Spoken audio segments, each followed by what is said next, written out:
the mathematicians only are dealing with the structure of the reasoning, and they do not really care about what they're talking. They don't even need to know what they're talking about, or as they themselves say, or whether what they say is true. Now, I explain that. If you state the axioms, you say such and such is so, and such and such is so, and such is so, what then? Then the logic can be carried out without knowing what the such and such words mean.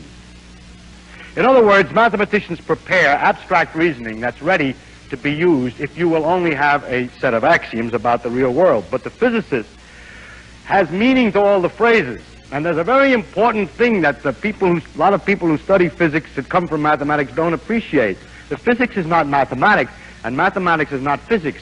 One helps the other.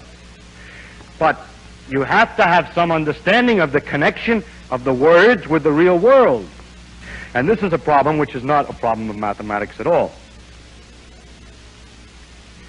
Mathematicians also like to make their reasoning as general as possible.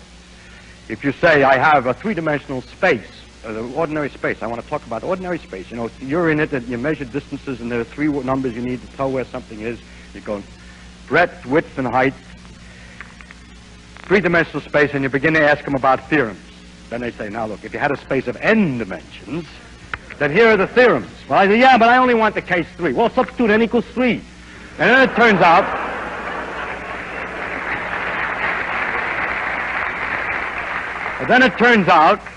that very many of the complicated theorems they have are much simpler because it happens to be a special case.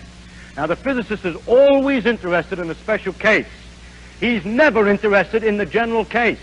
He's talking about something.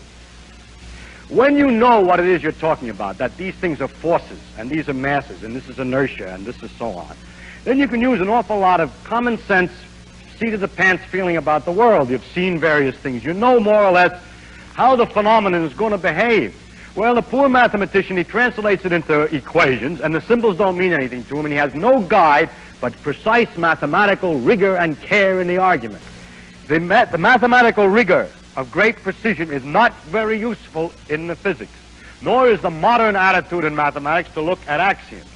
Now, mathematicians can do what they want to do. One should not criticize them because they are not slaves to physics. It is not necessary that just because this will be useful to you, they have to do it that way. They can do what they will. It's their own job. And if you want something else, then you work it out yourself.